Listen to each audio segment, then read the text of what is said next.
Olá, minha gente! Como é que vocês estão? Tudo bem? Vamos lá para mais uma aula de Direito Civil. Hoje nós, seguindo a nossa rotina,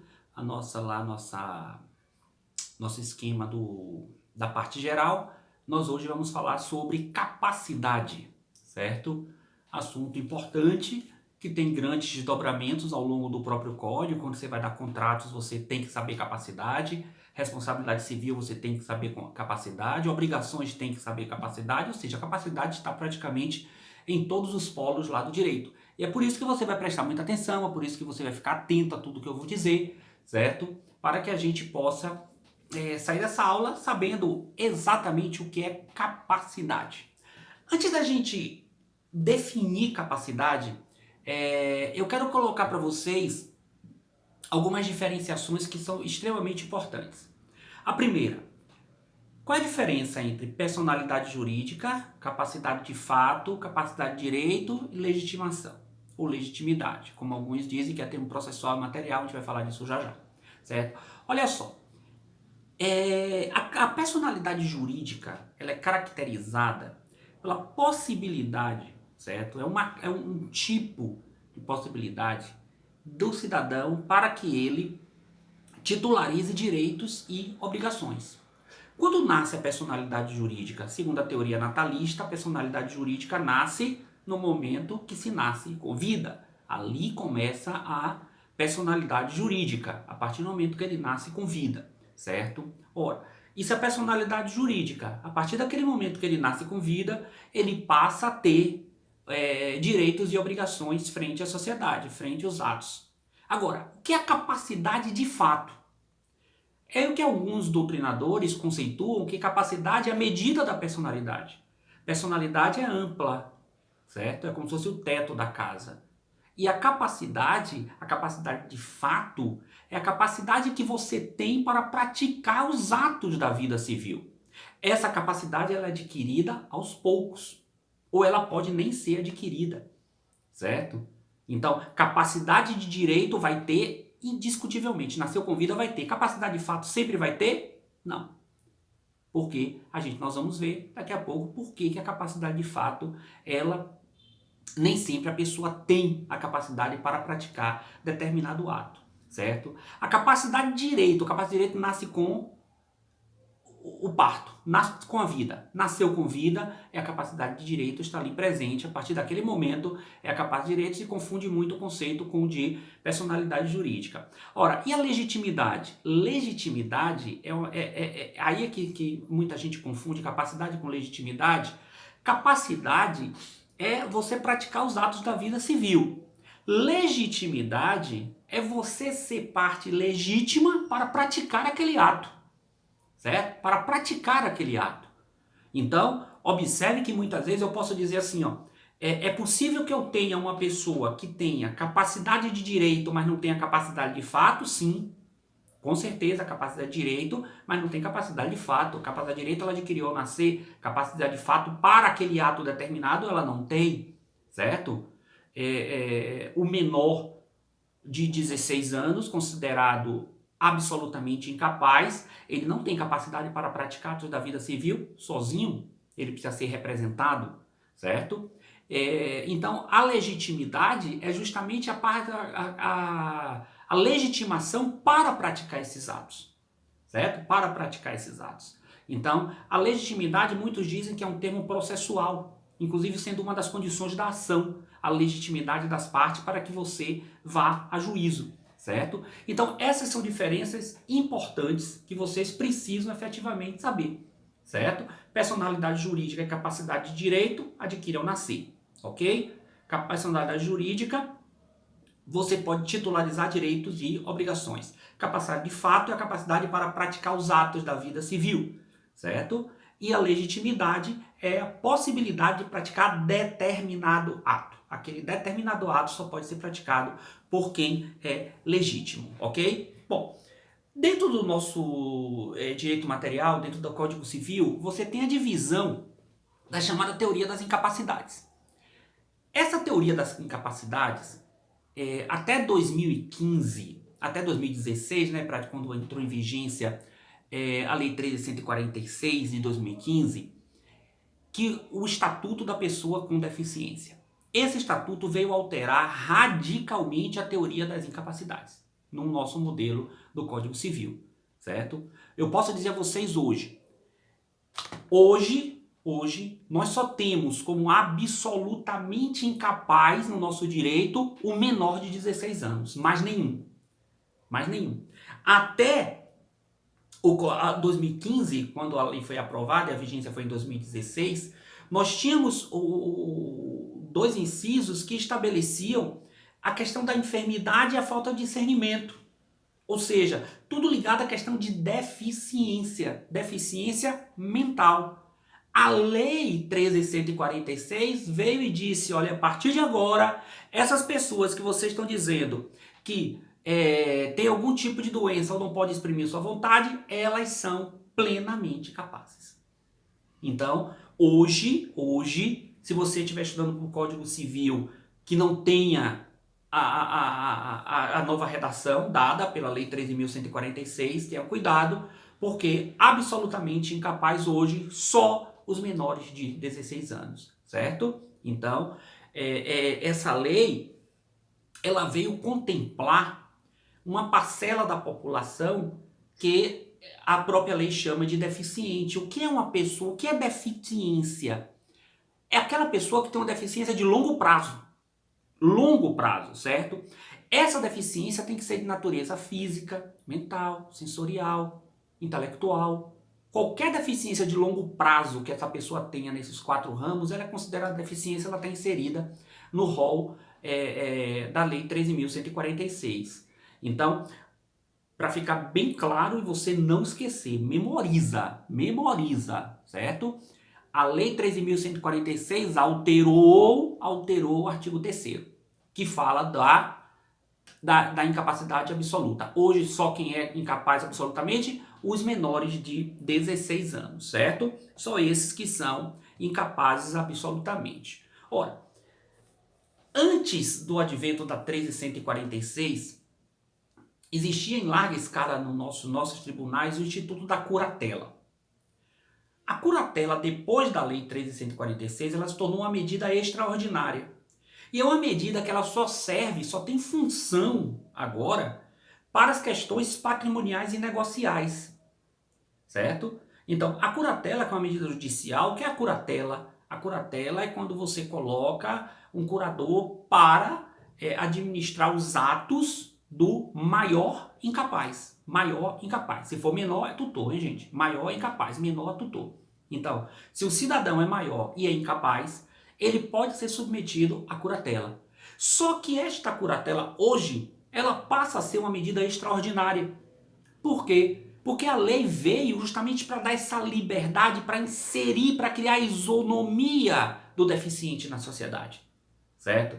Se isso é bom ou ruim, é uma discussão que a gente não vai entrar aqui, como eu já falei em várias aulas, nosso objetivo não é discutir a bondade, a maldade, a força, a eficiência, a eficácia, a negatividade da lei. Aqui a função não é essa. A função é essa, é trabalhar com você do que vai cair em sua prova. É isso que eu quero colocar, o que vai cair em sua prova. Se a lei foi boa, foi ruim, se é justa, é injusta, isso é discussão para outro momento, não é para aqui, certo? Então, a curatela é um instituto, certo? Que faz com que alguém seja designado para administrar os atos da vida civil daquela pessoa maior incapaz, certo? Então, a incapacidade relativa também foi alterada. Ora, o que a gente tem hoje da incapacidade relativa? Quem é incapaz relativamente? Os maiores de 16 e menores de 18 anos. Maiores de 16 e menores de 18 anos. Só que tem aspectos importantes. Esses menores, dessa incapacidade relativa, são conhecidos também como menores púberes. Os menores de 16 são impúberes, os entre 16 e 18 púberes. Esses púberes, esses menores púberes, eles têm que praticar os atos assistidos. Enquanto o laude, o menor de 16 tem que ser representado, o menor incapaz relativamente tem que ser assistido. Só que existem atos que ele pode praticar sem precisar de assistência, que ele pode praticar sozinho, certo? Ele pode ser testemunha sozinho.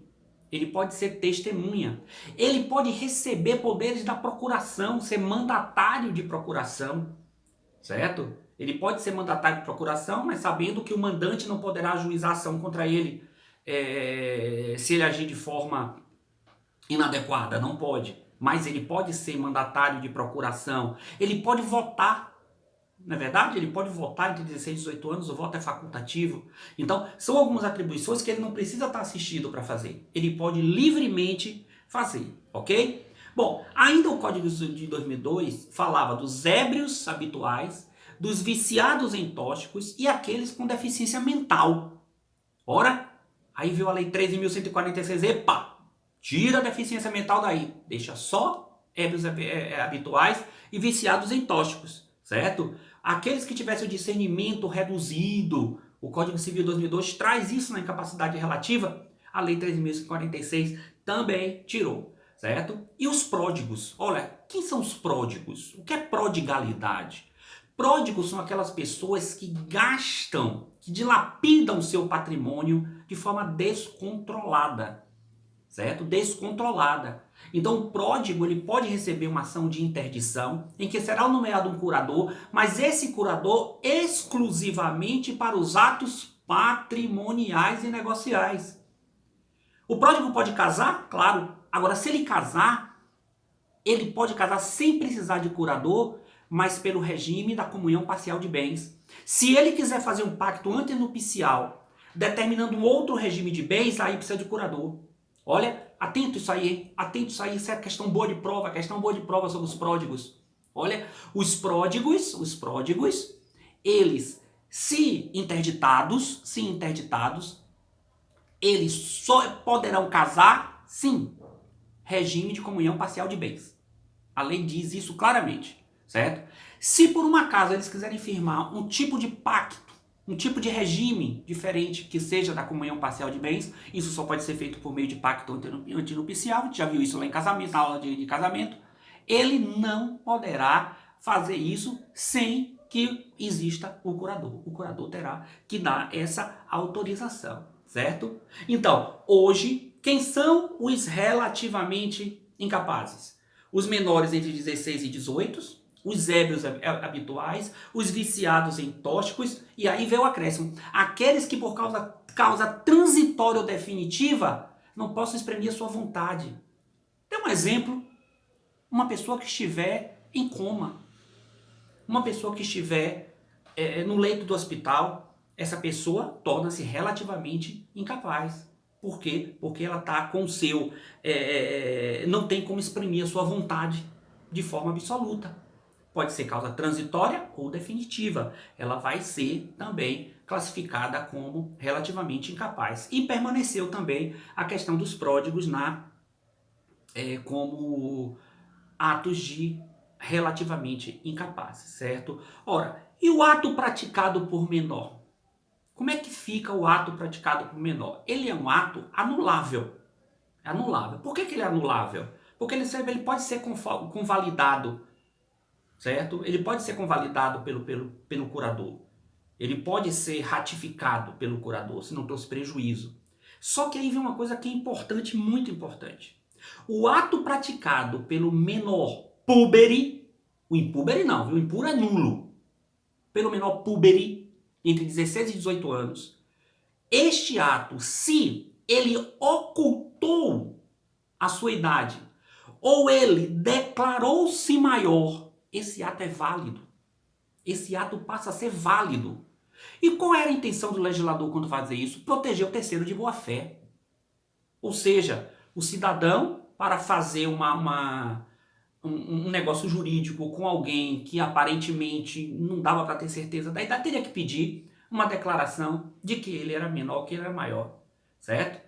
Porque senão, depois o ato seria nulo e ele seria prejudicado? Não. Então a lei determina que se o menor de 16 a 18 anos ocultou a verdade sobre a sua idade, ou ele se declarou maior, o que é que vai acontecer?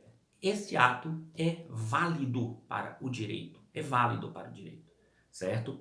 Dentro ainda das modificações trazidas pela Lei 13.146, para amenizar ou praticamente desfazer o Instituto da Curatela, a lei trouxe a chamada tomada de decisão apoiada. O que significa essa tomada de decisão apoiada? Significa que, perante o juiz e o Ministério Público, porque envolve incapaz, tem que ter um MP, certo? O incapaz apresenta duas pessoas idôneas, de sua confiança. Essas duas pessoas irão ajudá-lo nas decisões que ele vir a tomar. Que ele venha a tomar durante os seus atos da vida civil. Então, essas duas pessoas irão funcionar como curador, mas sem a pecha de ser curador. Aquilo que efetivamente, para a lei e para os criadores da lei, é exatamente isso. Tirar esse constrangimento de você ter um curador. Então você tem pessoas que lhe apoiam em suas decisões. No momento em que você tomar uma decisão e essas pessoas vão assinar também, essa decisão tem validade jurídica total e absoluta, certo? Então, essa é a questão das capacidades, da incapacidade relativa e absoluta. Tem que ficar atento a essa questão da modificação da Lei 13.146 de 2015, certo? Que mudou significativamente o rol dos absolutamente incapazes dos relativamente incapazes. Saber fazer essa diferenciação em capacidade de fato, personalidade jurídica, capacidade de direito. Coloca isso na cabeça. Capacidade de direito, todo mundo nasce com ela. Nasceu, tem. Personalidade jurídica, nasceu, tem. Capacidade de fato, nasceu, tem? Não. Não. Por quê? Porque até os 16 anos, absolutamente incapaz. Dos 16 aos 18, relativamente incapaz. A partir dos 18, se não for interditado, ele tem capacidade plena, porque ele reúne o quê? As duas coisas. Ele reúne a capacidade de direito, ele reúne a capacidade de fato. Quando eu reúno as duas, eu tenho a chamada capacidade plena. Ok, minha gente? Então, é isso sobre a teoria das incapacidades, sobre o tema capacidade, um tema bom, um tema bem interessante, que vai ser muito útil para vocês aí durante o curso de Direito, ok? Não esquece de dar o nosso likezinho, se inscreve aí no canal, toca o sininho aí para poder para receber as notificações de vídeo novo. Tem vídeo novo todos os dias, de cada tópico separadamente do Código Civil. Eu trato cada tópico ou subtópico de maneira individualizada, ok? Um grande abraço, até a próxima.